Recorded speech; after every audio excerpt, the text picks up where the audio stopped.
During the period 20 to 25 June, these films were made of the activities of the 1st Brigade of the 101st Airborne Division in Kontum Province. As the 18-day-long Operation Hawthorne neared its end, aviation support elements undertook civic action missions. Food and clothing are delivered to friendly Montagnard settlements.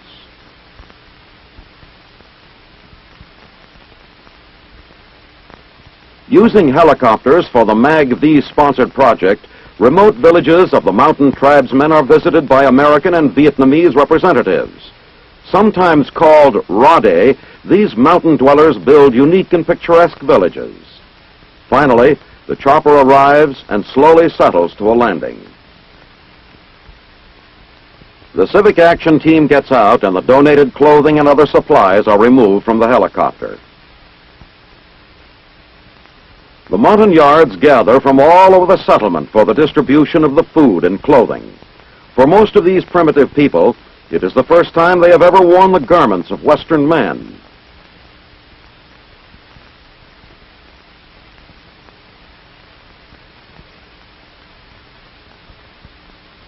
The tribal chief's new coveralls delight him, and he helps distribute the other articles amongst his people.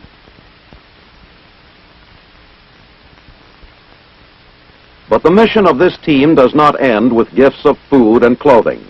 A medical aid group begins treatment for those who are in need of attention. The children are taken first.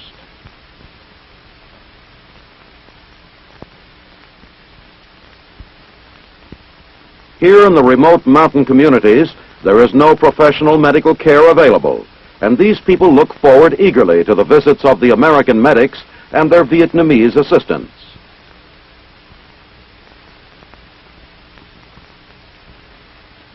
In a performance rarely seen by outsiders, girls of the village do a traditional folk dance to entertain and thank their visiting American friends.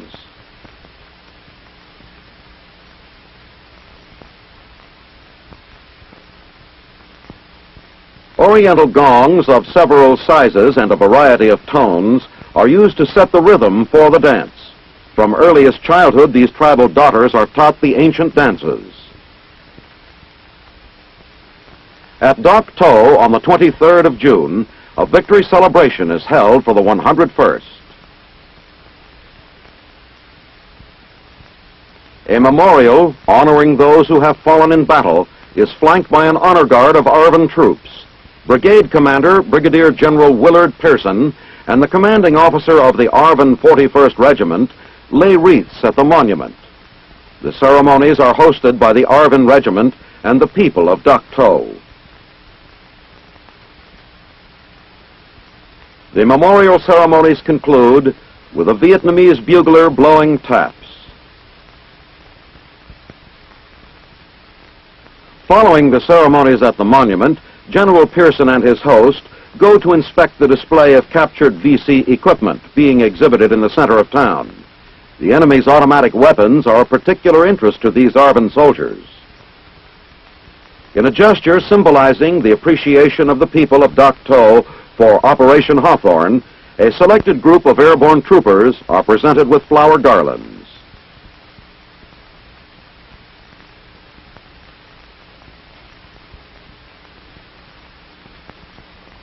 Then, outside of town, the battle-weary veterans of Operation Hawthorne come marching in from the hills of Kontum Province. Their colors fly proudly as they move wordlessly toward their bivouac area nearby.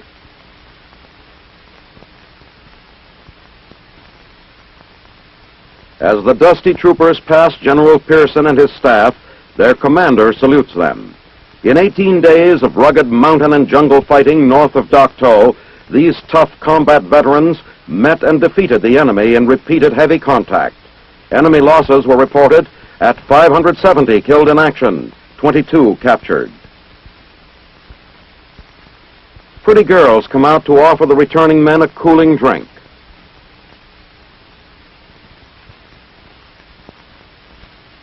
And still they come, returning to the brigade's forward base.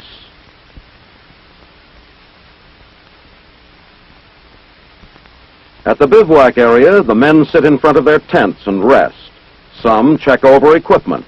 Operation Hawthorne is over, and only small chores occupy their attention. Suddenly, the word is passed. Movie actor John Wayne is here. Big John Wayne meets eye to eye with Captain William F. Carpenter, outstanding soldier and former Army football star. For the Screaming Eagles, the visit of Hollywood's heroic John Wayne is an exciting event which not even a driving rain is able to spoil. But their guest must soon depart and boards his helicopter. On the following day, General Pearson addresses the troops. He congratulates them for a job well done and briefs them on the next operation. Afterwards, unit commanders go over details. The new operation will be known as Operation Eagle Bait and involves both troopers of the 101st and Vietnamese irregulars. In their camouflage outfits, the troopers receive last-minute instructions. For some, there are lingering thoughts of experiences on previous operations. Then the time for thinking is over, and the combined troops move to the nearby Dak To airstrip and prepare for airlift into enemy-controlled territory. The Viet Cong are to be given no time for recovery from the impact of Operation Hawthorne.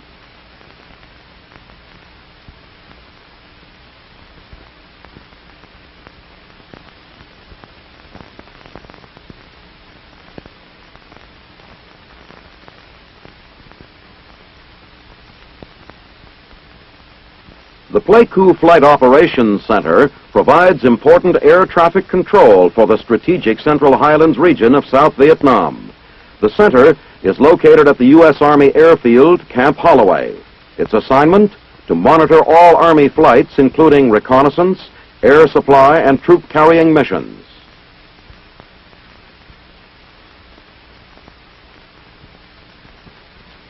Inside the flight operations van, radio communications connect aircraft with the airfield control elements. The coordination control section of the van is equipped with facilities for following flight patterns. Flight data is recorded on plotting boards which chart the location of aircraft in the area. Tower personnel observe traffic coming through the field and log all flights. Wind direction and other flight information is relayed to aircraft for aid in takeoff and landing. Teletype equipment in the van sends vital flight information to other air control stations and to control headquarters at Tonson Air Base. The Camp Holloway Tower provides 24-hour-a-day traffic control and handles hundreds of Army flights daily, including rotary and fixed-wing aircraft.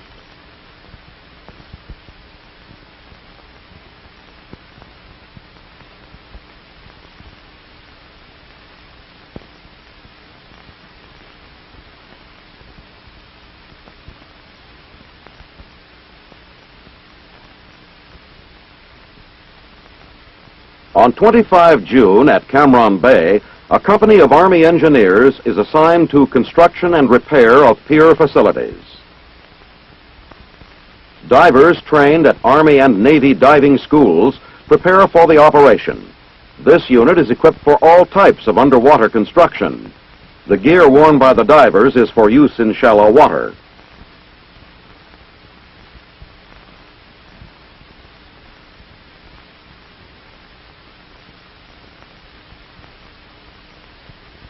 Air hoses to the divers are fed from large tanks which are laid out on the pier.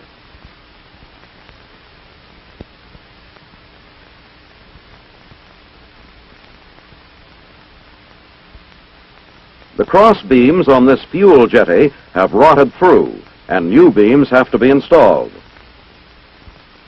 Divers from the unit have recently completed LST docking facilities and helped build an underwater retaining wall at a De Long pier site.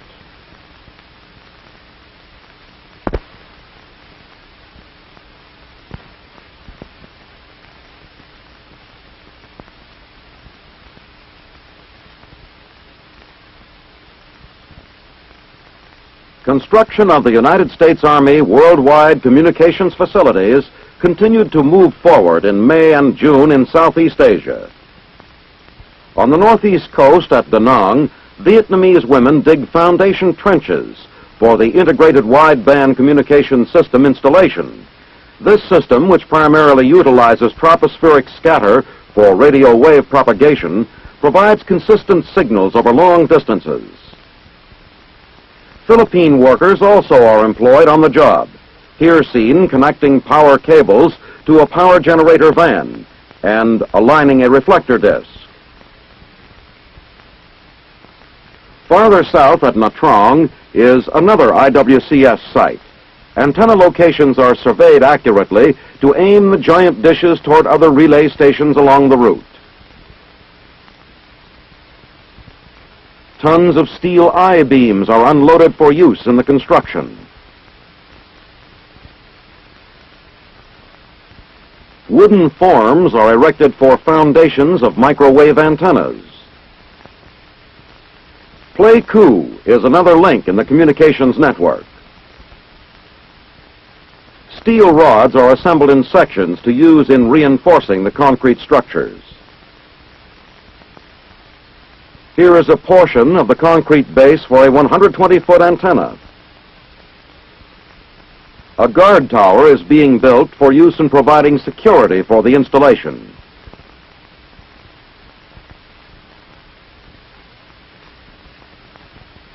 At the site at Filename, fuel tanks are being readied for operation. These large tanks will hold the fuel necessary to operate the generators, which will supply electric power to the system. At Vung Tau, where considerable progress has already been made, large quantities of steel await assembly at the communications site. This excavation is for the emplacement of an MRC-85 signal van. When these facilities are completed, United States military forces will be assured of dependable communications in the area.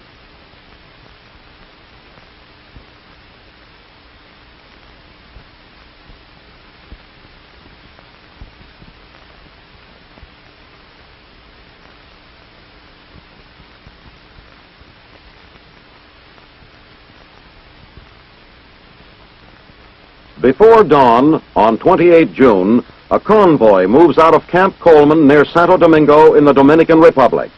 After 7 months as a part of the Inter-American Police Force, the 320th Artillery, 82nd Airborne Division is going home.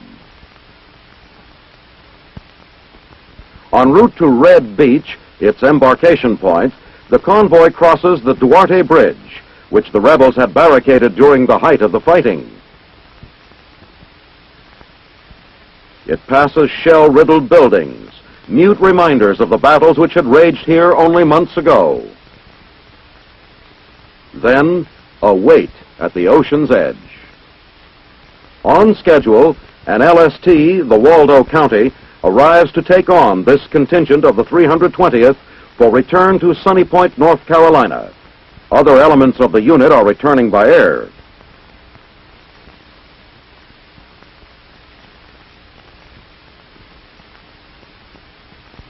With the election of Juan Balaguer as President of the Dominican Republic, the Organization of American States has voted to disband the Inter-American Police Force. The 320th is the first unit to leave. The boarding begins. Each freshly painted vehicle moves into line in a carefully coordinated sequence, then is directed to its position within the LST.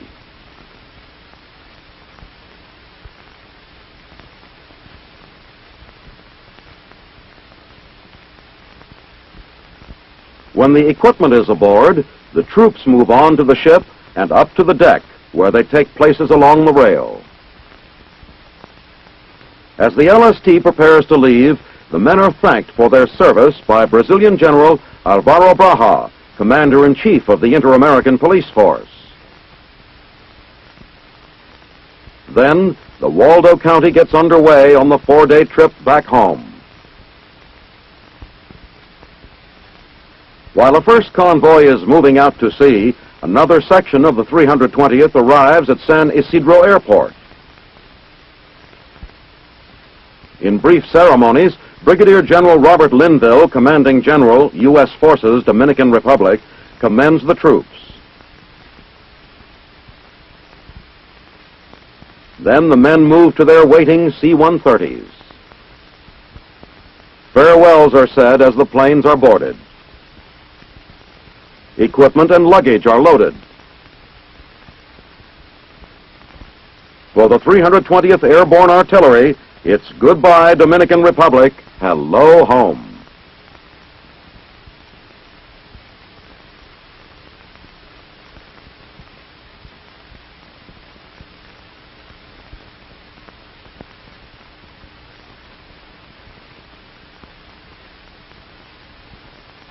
On 27 June, in Bonpong, Thailand, the Thai Prime Minister inspects an honor guard. The occasion is the dedication of a new processing plant built by the Preserved Food Organization. Among those greeting the Prime Minister is the senior U.S. Army logistical advisor to the Royal Thai Army, Colonel Thomas G. Frost. A Buddhist altar has been set up on the grounds, and the Prime Minister opens the ceremonies by lighting a candle and briefly praying for the success of the new factory.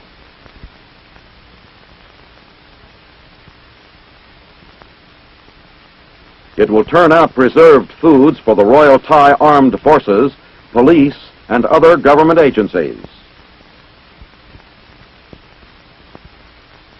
The director of the Processed Food Organization introduces the Prime Minister, who briefly addresses the audience of Thai government officials and members of the diplomatic corps. Then, as balloons soar skyward to celebrate the occasion, the plant is dedicated, and the Prime Minister begins a tour of the facility.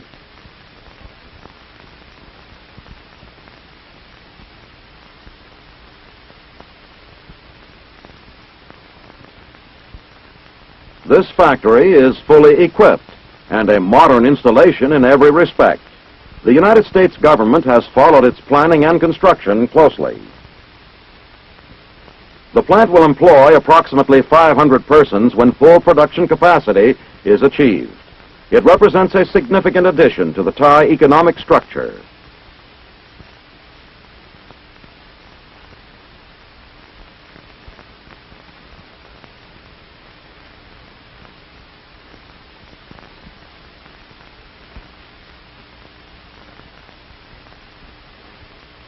Every year, the citizens of Ettelbruck, Luxembourg, observe Remembrance Day to honor the memory of Lieutenant General George S. Patton, Jr. It was from this city that General Patton, commanding the United States Third Army, launched his counterattack in the Battle of the Bulge on December 16, 1944. June 25th, the day preceding Remembrance Day, begins with sports events, including skydiving by men of both the 8th Infantry Division and Supreme Headquarters, Allied Powers in Europe.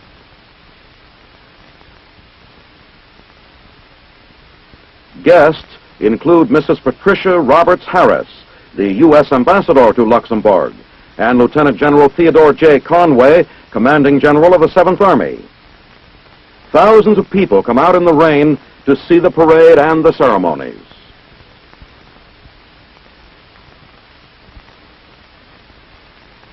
Troop units and military bands from 7 nations parade down Avenue John F. Kennedy.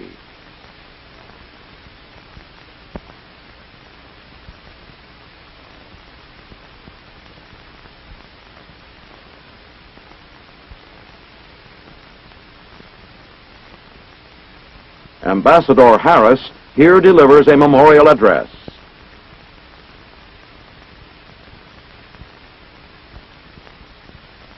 Then Mrs. Harris and the mayor of Ettelbruck, assisted by the mayor's 2 sons, lay wreaths at the base of the Patton Monument.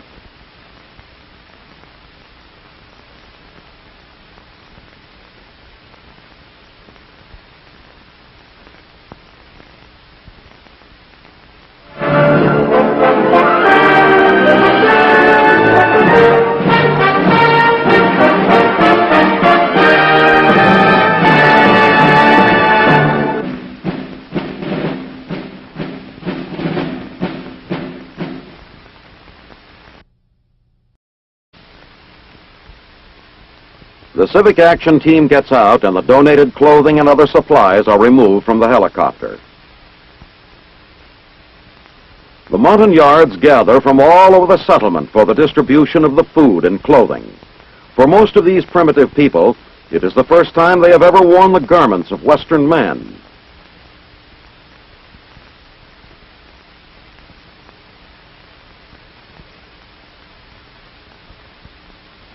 The tribal chief's new coveralls delight him, and he helps distribute the other articles amongst his people. The 101st Airborne Division in Kontum Province. As the 18-day-long Operation Hawthorne neared its end, aviation support elements undertook civic action missions.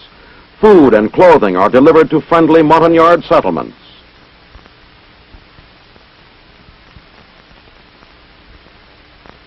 Using helicopters for the MAG-V-sponsored project, remote villages of the mountain tribesmen are visited by American and Vietnamese representatives. Sometimes called Rade, these mountain dwellers build unique and picturesque villages. Finally, the chopper arrives and slowly settles to a landing. But the mission of this team does not end with gifts of food and clothing. A medical aid group begins treatment for those who are in need of attention. The children are taken first.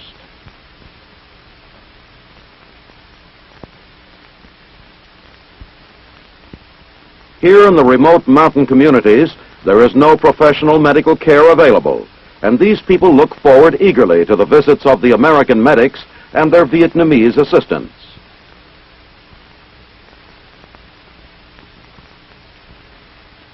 In a performance rarely seen by outsiders, girls of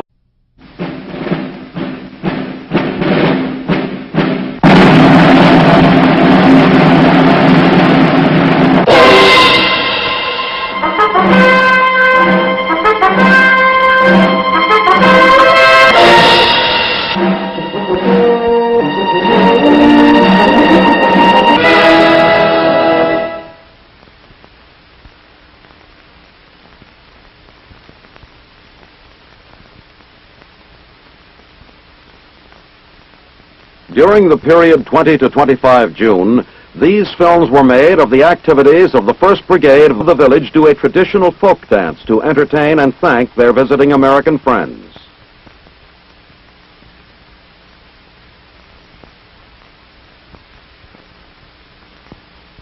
Oriental gongs of several sizes and a variety of tones are used to set the rhythm for the dance.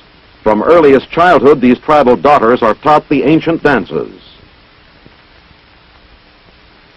At Dak To on the 23rd of June, a victory celebration is held for the 101st.